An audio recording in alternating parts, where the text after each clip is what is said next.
আসসালামু আলাইকুম ভিউয়ার্স। আজকে আলোচনা করব জমি ক্রয়ের পর আপনার করণীয় কি। জমি ক্রয়ের পরে আপনি আমিন দ্বারা মেপে জমিটির দখল বুঝে নেবেন। এরপর জমিটি আপনি ডিমার্কেট করতে পারেন, আপনি বর্ডার দিতে পারেন বা জমিতে গাছগাছালি লাগাতে পারেন।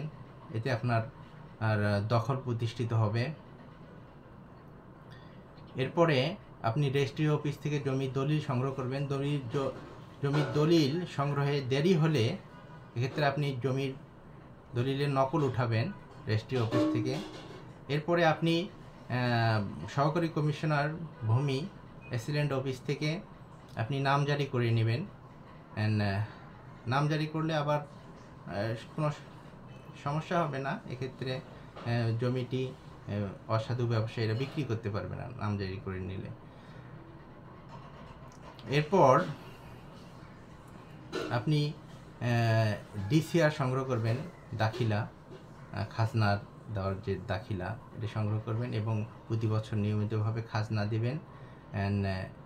এবং মারা গেলে, যদি মারা যায় জমি দখলভুক্ত মালিক মারা গেলে তার পরবর্তী ওয়ারিশগণ ওয়ারিশ বন্টননামা দলিল করে নেবেন।